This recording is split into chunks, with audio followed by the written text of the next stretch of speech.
교회라는 제목 가지고 여러분들하고 말씀 나누기 원합니다. 제가 한국에 있을 때 섬기던 교회 이야기입니다. 그 교회도 저희 교회처럼 이렇게 아이들이 이렇게 좀 늘어나기 시작했어요. 젊은 부부들이 생기면서. 그래서 젊은 그룹이 하나 생겼는데, 그러다 보니까 올해가 틀리고 내년에 틀리고 아이들이 숫자가 점점 늘어나는 겁니다. 그래서 그 교회가 특별히 유아실을 새로 만들게 되었습니다. 그래서 저희 교회로 말하면 이렇게 중위층에 유리로 해가지고 안에 멀티룸 이렇게 텔레비도 달고 뭐 해가지고 이쁘게 만들었어요.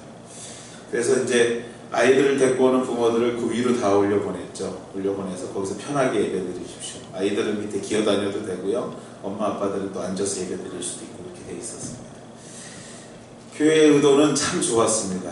편안하게 아이들하고 예배드리십시오. 그랬는데 제가 부교육자로 섬기면서 뒤에서 관리하다 보니까 방음 시설이 잘 돼 있었거든요. 그러니까 안에서 아무리 떠들어도 사실 밖에 들리지 않습니다. 그러다 보니까 부모님들이요, 애들 노는 것보다 부모님들이 더 잘 놀기 시작하는 거예요. 그 안에서 애들 놀라고 그랬는데 부모님들이 서로 속닥거리기, 처음에 속닥속닥 하다가 이게 밖에 안 들리는구나를 깨닫기 시작한다면요, 아예 이렇게 목사님이 예배를 집례하고 계시면 등을 돌려서 놀기 시작합니다. 편안하게요. 그러면서 다 귀로 듣고 있다는 거죠. 제가 한 달이 지나고 2달쯤 지나서 제가 봐도 도저히 안 될 것 같아요. 저렇게 해서는 안 되는데 해서 고민하다가 제가 또 그 부모들한테 잔소리할 수는 없잖아요. 그래서 주일 전에 이러한 편말을 하나 유리 앞에다 붙이게 됐습니다. 그 편말 내용이 이겁니다. 아이는 부모의 뒷모습을 보고 자라납니다. 이거였습니다. 아이는 부모의 뒷모습을 보고 자라납니다. 아이에게 예배를 가르칠 수 있는 유일한 방법은요, 예배를 드리는 수밖에 없어요. 예배를 드리는 모습을 보여줄 수밖에 없다는 거죠. 아이에게 유일한 방법은요, 말씀을 보여주는 방법은 부모가 말씀대로 살 수밖에 없다는 거죠. 사는 방법밖에 없다는 거죠. 목사님이 교회에 새로 부임했답니다. 그래서 가정마다 방문하게 되었는데, 하루는 아이가 한 3살 정도 되는 집에 방문하게 되었대요. 그래서 신방을 가게 되었습니다. 그 집주인 되는 그 어머니가 새로 부임한 목사님이 오신다니까 기대감도 있고 좀 잘 보이고 싶은 마음에 집안을 깨끗이 청소하고 방석을 탁 깔고 예배 드릴 준비를 딱 하고 목사님을 맞이했대요.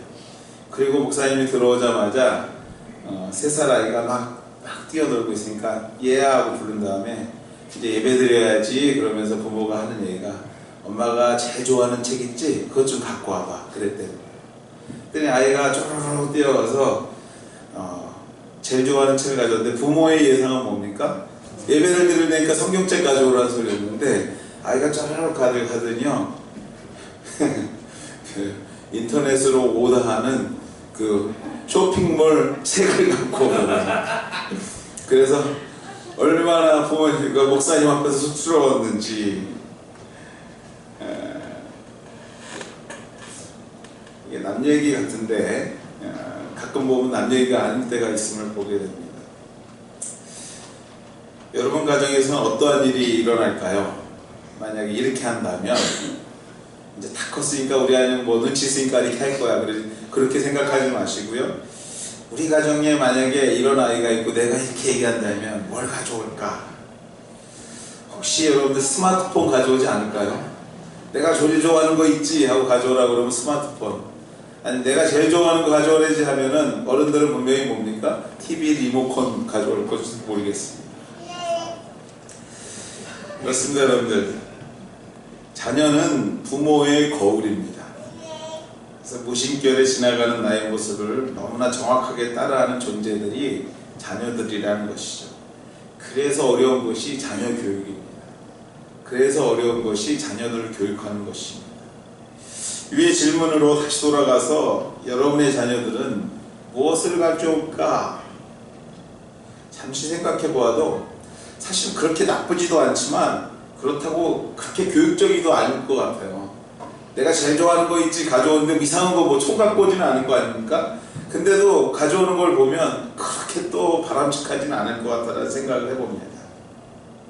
좀 더 질문을 좁혀서 생각해 보겠습니다.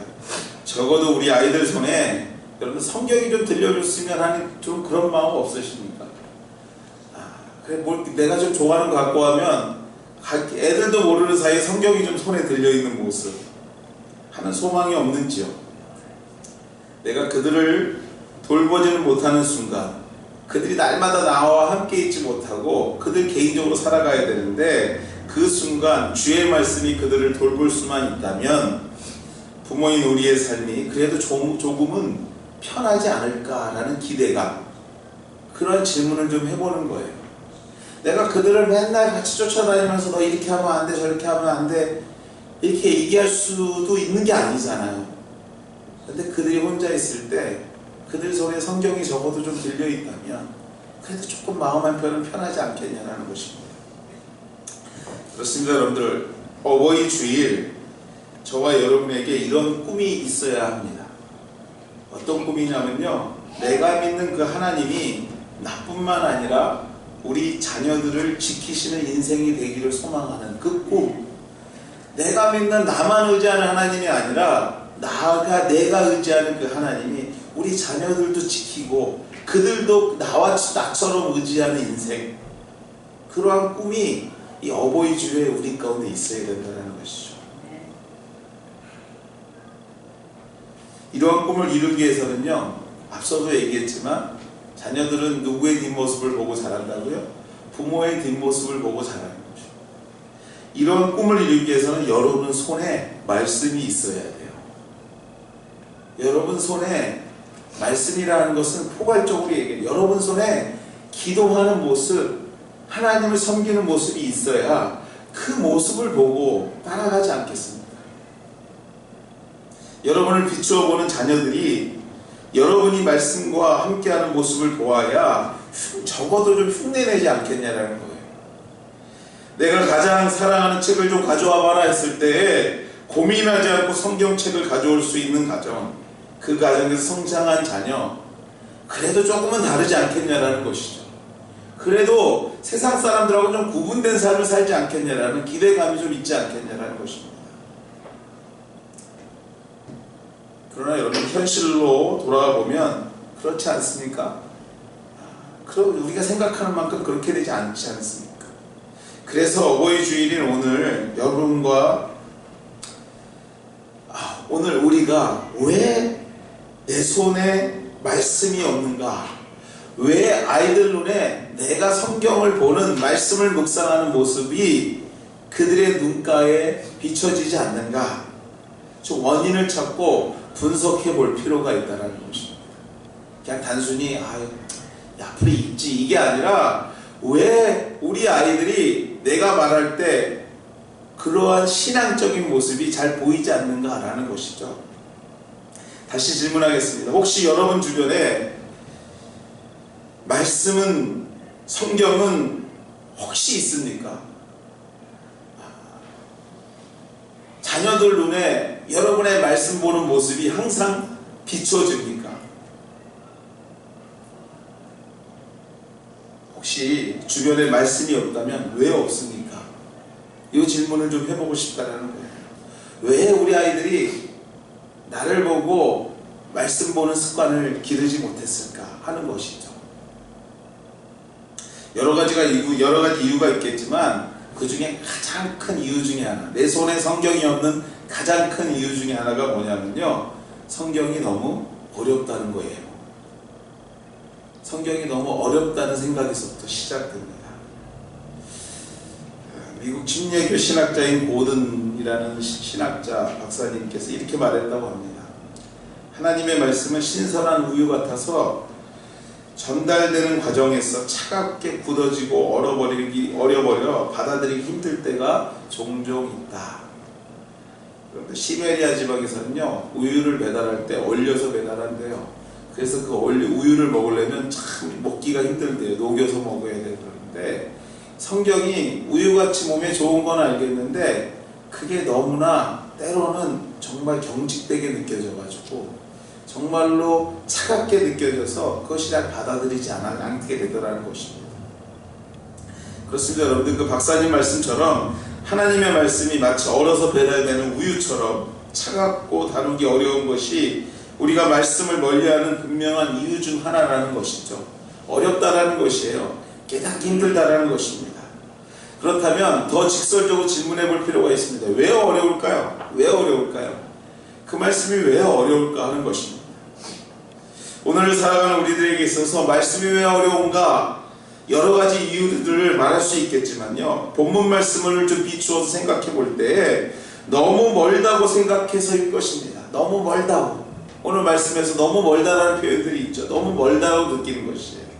지금 여러분, 성경 말씀은 하나님이 원하시는 삶의 도는 하늘에 있으며 우리가 상상할 수 없는 넓은 바다 그 이상의 위치에 있기에 내가 노력해도 이해할 수 없고 내 삶으로 살려고 해도 도저히 할 수 없다는 단지 이상의 삶이라는 생각에서부터 말씀을 접하기 때문에 그 말씀이 어려운 거예요.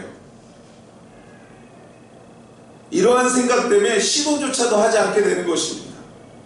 시작과 함께 꼭 포기해버리는 것이에요. 읽다 보면 저게 나하고 무슨 관계야, 그리고 하나님이 말씀하시는 일인데 내가 그걸 다 어떻게 할 수 있어 라는 생각으로 시작하는 것이죠.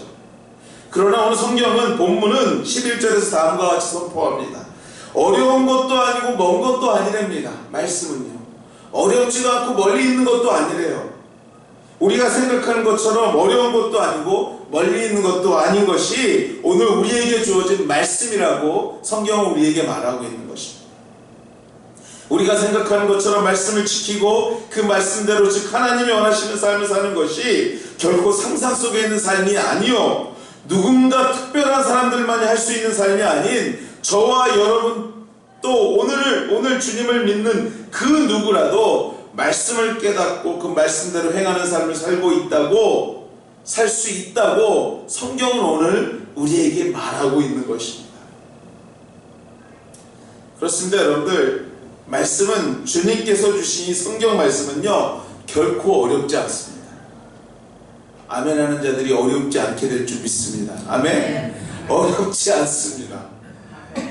결코 하늘에 올라가야 만날 수 있고 우리가 상상할 수 없는 바다 저 끝에 가야만 깨달을 수 있는 책이 아니에요. 주의 말씀은 바로 우리 곁에 있으며 오늘도 우리와 함께하는 것이 성경이요, 그것이 하나님의 말씀이라는 것입니다. 그래서 왜 수십 년을 믿고 들었는데 여전히 우리에게 멀기만 한 말씀일까요? 왜 어제나 오늘이나 동일하신 하나님과 같이 어제나 오늘이나 우리 성경은 여전히 우리에게 생소할까요? 여러분, 제가 거의 빼놓지 않고 보고 있는 한국 프로그램 중에 하나가 뭐냐면 생활의 달인이라는 프로그램. 너무 좋아요. 그 프로그램이 뭐냐 하면 그 주된 내용은 이거예요. 자기가 일하는 곳에서 한 10년 이상이 되면 달인들이 되더라고요. 열심히 공부하고 준비했더니 뭐 집으면 그냥 그 숫자가 딱딱 나오고요, 맛도 신기하게 되는 게 있어요. 보면 야, 정말로 훌륭하다는 느낌이 드는데 그거를 볼 때마다 제 마음에 좌절감이 느껴져요. 뭐냐면 나는 평생을 예수 믿고 사는데 예수 믿는 거에는 말씀에는 달인이 되지를 않아요. 왜 어제나 오늘이나 이 말씀이 그렇게 생소할까요? 여러분들, 제가 생소하니 여러분들은 오직할까요? 여러분들,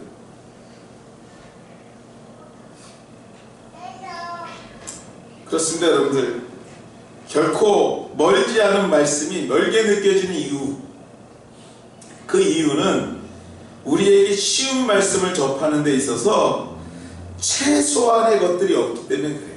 이 말씀을 접하는 데 있어서 우리가 가져야 될 최소한의 몇 가지 것들이 있는데 그것이 없어서 어제나 오늘이나 말씀을 읽으면 멀게만 느껴지고 이 말씀을 읽는 게 곧 숙제 같고 이 말씀을 읽는 것이 정말 진도가 안 나가는 것이에요. 여러분, 눈이 좋지 않은 사람들에게 있어서 책을 읽기 위해서 필요한 것이 뭐죠? 안경이죠. 돋보기죠. 제 안경 돋보기입니다. 이제는 이거 없으면 책이 잘 안 보여요. 이게 꼭 필요하더라고요. 그렇죠, 여러분들. 책을 읽기 위한 최소한의 안경이 필요한 것처럼 말씀을 접하는 데 있어서는 최소한의 몇 가지가 필요합니다. 어려운 것도 아니요, 먼 것도 아닌 쉬운 말씀을 위한 최소한의 몇 가지, 그것이 다음과 같습니다. 첫째는요, 습관이에요, 습관. 둘째는 믿음입니다. 최소한의 이 두 가지는 가지셔야 돼요. 좀 살펴볼까요? 습관입니다, 여러분들. 첫 번째로 필요한 게 습관. 10대에 전도사님 말씀에 은혜를 받았습니다. 학생부 시절에요. 설교를 듣다가 은혜 받았어요. 그때부터 잠자리 들기 전에 매일 저녁 말씀을 읽기 시작했습니다. 무슨 말씀인지 무슨 의미인지 몰랐지만 그냥 반복해서 매일매일 자신과 약속한 시간을 지켰습니다. 그리고 그 습관이 몸과 마음에 자리 잡았습니다. 그렇습니다. 여러분들, 제가 이 자리에 섬기게 되는 데 있어서 어떻게 보면 가장 큰 영향력이 있었던 습관 중에 하나가 그거였지 않나 생각이 듭니다. 그때만 해도요, 성경책이 다 세로줄이었어요. 여러분들 아시죠? 빨간 그 겉표지에 비싼 거는 금색이었고, 예?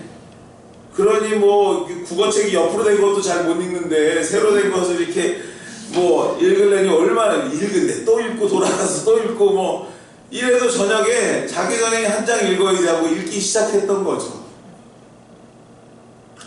여러분, 스마트폰 시대를 살아가고 있습니다. 말 그대로 스마트한 전화죠. 다 돼요, 여러분들. 근데 여러분, 스마트하게 사용하는 사람이 그리 많지 않습니다. 정말 이 기능이 한 10%나 이용하실까요? 제가 10% 이용하면 여러분들은 글쎄요. 자, 여러분들 몇 프로나 이용하는지 모르겠습니다. 그러나 여러분들 쉽지 않은 폰이지만 자주 사용하고 내 곁에 두고 두들겨보고 확인해보고, 즉 전화와 함께 하는 시간이 매일 반복되다 보니까 어떤 일이 일어나요? 80세 노인이 이제는 스마트폰 갖고 문자를 보내고 이메일을 보내고 다 하더라는 것이에요, 여러분들. 사랑하는 우리 성도 여러분들, 우리 한국교회 여러분들, 말씀은 어려운 것도 아니요, 먼 것도 아닙니다. 그런데 왜 어렵고 멀게 느끼냐면요, 말씀을 접하는 좋은 습관이 없어서 그래요. 삶 속에 말씀이라는 것이 자리 잡지 못했기 때문에 평생이 어려운 거예요, 평생이. 좀 더 솔직히 말하자면 전화와 함께하는 시간의 10분의 1이라도 여러분의 손에서 말씀이 있었다면 이 말씀 절대로 어렵지 않습니다. 여러분들, 오늘도 성경을 찾으려면 자꾸 눈치 보고 사방에 눈 돌리지 않는다라는 거예요. 저는 주일마다 이 자막 여러분들에게 주는 거 너무나 감사하지만 때로는 저것 좀 없었으면 할 때가 있습니다.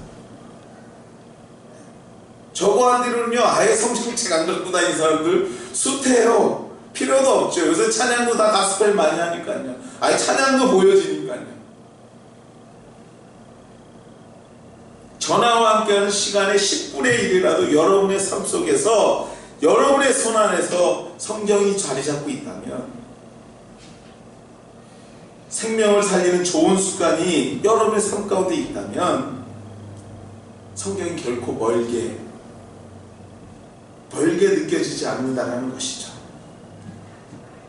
매일 시간을 정해놓고요, 그 시간에 우리 주님과 만남의 시간을 갖는다는 생각으로 만들어지는 시간이 계속될 때 여러분의 신앙생활은 적어도 오늘보다는 분명히 다른 삶을 살 수 있다는 것입니다. 무엇으로 여러분들 자녀를 교육하시겠어요? 좋은 습관이 필요합니다. 짧은 시간이라도 말씀을 날마다 접하는, 읽는 습관이 있을 때 그 말씀이 쉽고 가깝게 다가오는 것이에요. 부족하지만 제가 매일 아침 여러분들에게 제가 간단하게도 느꼈던 성경 말씀의 은혜를 여러분과 나누고 있습니다. 그 이유는 단 한 가지예요. 저도 아침에 그 시간을 놓치지 않으려고 애를 쓰고 있고요, 여러분도 그 시간에 그래도 우리가 말씀 묵상하는 게 우리 삶 가운데 좀 자리를 잡았으면 하는 것입니다. 여러분들 아멘 안 하셔도 돼요. 부담 느끼지 마십시오. 이 소리 하면 또 아멘 들로 전혀 그렇지 않아요. 저는 때로는요 아멘 하시는 게 부담스러울 때도 있어요. 왜요 여러분들? 다 아멘 하지 않을 수 있거든요. 그거는요 각자의 처지에 다른 거예요. 그럼에도 불구하고 제가 꾸준히 여러분들에게 보내는 이유는 단 한 가지예요. 여러분의 삶 속에 말씀이 좀 있었으면 하는 거예요. 여러분의 삶 가운데 말씀이 좀 픽스 되었으면 하는 거예요. 사랑하는 우리 하늘가족 여러분들, 새로운 계절, 아름다운 계절이 시작되었습니다. 가정의 달, 그리고 어버이 주일, 이 계절에 이제까지 시작하지 않으셨던 그 귀중한 시간들을 다시 한번 시작해보는 우리 하늘가족 되시기를 주의 이름으로 축원해 드립니다. 어버이 주일에 우리 아들이 우리 자녀가 이것들은 이것도 안 해, 이런 생각하지 마시고요. 여러분들 어버이 주일에 뭐예요? 내가 이제까지 못했던 말씀이 내 삶에 좀 자리 잡아야 되겠다는 생각으로 변화될 때 소원이라는 서운한 막이 싹 사라지고요. 여러분들 기쁜 마음으로 회복되게 될 줄 믿습니다. 그렇다고 우리가 자녀들 안 하면 안 됩니다. 자, 네. 그렇죠 여러분들. 어렵지도 않고 멀지도 않은 하나님의 말씀을 경험하는 데 있어서 좋은 습관이 필요했다면요, 이 습관과 함께 또 하나의 중요한 조건이 있는데 그것이 바로 믿음입니다. 믿음. 이 성경을, 이 말씀을, 곧 하나님의 말씀을 매일 읽는 데 있어서 꼭 필요한 한 가지가 있는데요, 안경이에요. 안경. 왜냐하면요 이 성경책 글씨가 너무 작아가지고 우리 인간의 눈으로는 잘 안 보여요. 그래서 안경이 필요한데요, 영적인 안경이에요. 그 안경의 이름이 믿음입니다. 믿음이라는 안경을 쓰고 보셔야 돼요. 이 믿음이라는 안경을 쓰고 말씀을 습관적으로 읽기 시작할 때 말씀이 보이기 시작해요. 진정한 내용이 눈에 들어오기 시작하는 것입니다.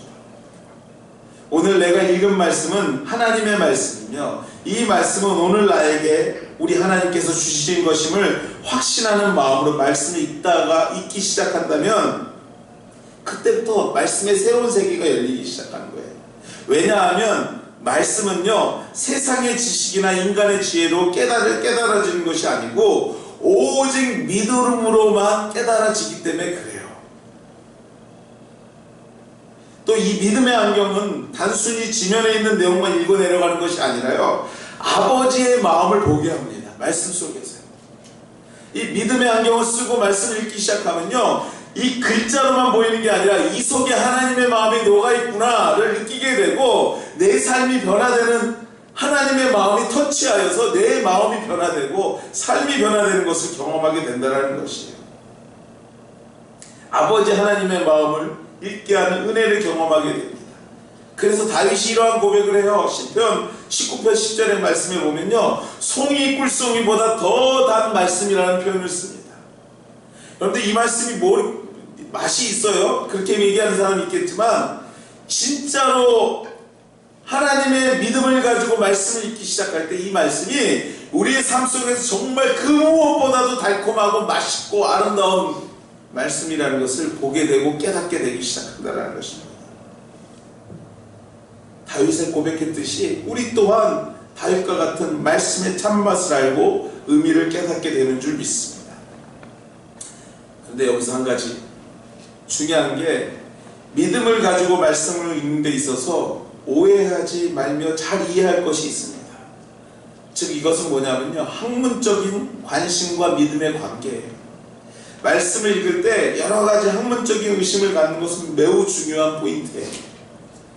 예를 들면 이런 거죠. 어떻게 출애굽을 했으며 어디서 어디로 갔으며, 그런데 이 부분은 이해가 되지 않아 그것을 증명하기 위해서 노력하고 또 읽고 다른 참고 서적을 보는 거 매우 중요한 일이라는 것입니다. 무조건 그냥 이게 다 이해되지 않는데 믿는다고 하는 게 아니라 그것을 이해하기 위해서 공부하고 노력하는 것이 중요하다는 것이죠. 그러나 말씀이 곧 하나님의 말씀이요, 하나님의 사건이라면 우리의 노력과 논리로 이해할 수 없고 증명할 수 없는 부분 또한도 있음을 기억하는 겁니다. 잊지 말아야 하는 것입니다. 그래서 여러분들 학문적 의심 또한도 믿음 안에서 이루어져야 된다는 것이에요. 피조물인 우리가 창조자를 이해하는 데 있어서 그분에 대한 믿음이 있어야 이해가 되는 부분이 있음을 인정할 때 오늘 우리에게 주어진 말씀이 어렵지도 않고 멀지도 않게 느껴지기 시작한다는 것입니다.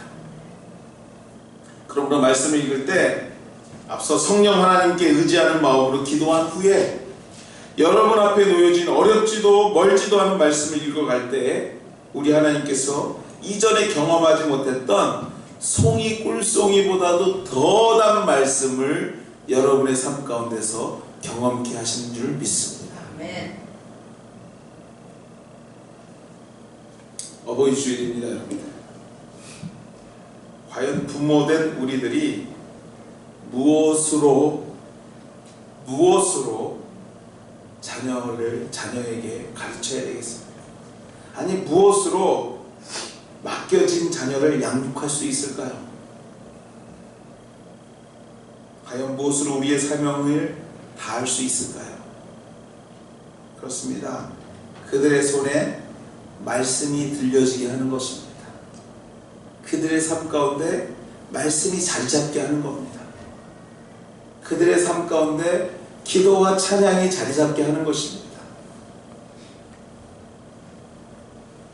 아직 우리 아이들이 저희 집에서 같이 살아요. 여러분들 이 자리에 계신 분들은 벌써 이미 집에 다 떠나서 자녀들 한번 보는 게 소원인 분들도 계실 거예요. 그런데 여러분들 같이 사나 떠나 있으나 제가 볼 때 그들을 컨트롤할 수가 없더라고요. 지금은 조금 눈치 보고 말하면 듣는 척 하겠죠. 근데 정말 중요한 거는 그들의 삶 속에 진정으로 그의 인생을 컨트롤하는 그 주인된 주님이 필요해요. 근데 그것을 자리 잡게 하는데 도우라고 우리를 주님께서 그들의 부모로 세우신 줄 믿습니다.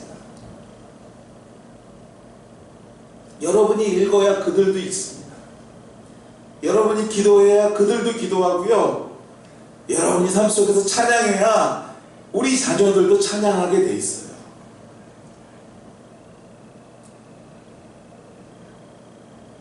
사랑하는 여러분들, 무엇으로 우리의 자녀들을 섬기시겠습니까? 이 아침 주님께서 여러분에게 물어보십니다. 무엇으로?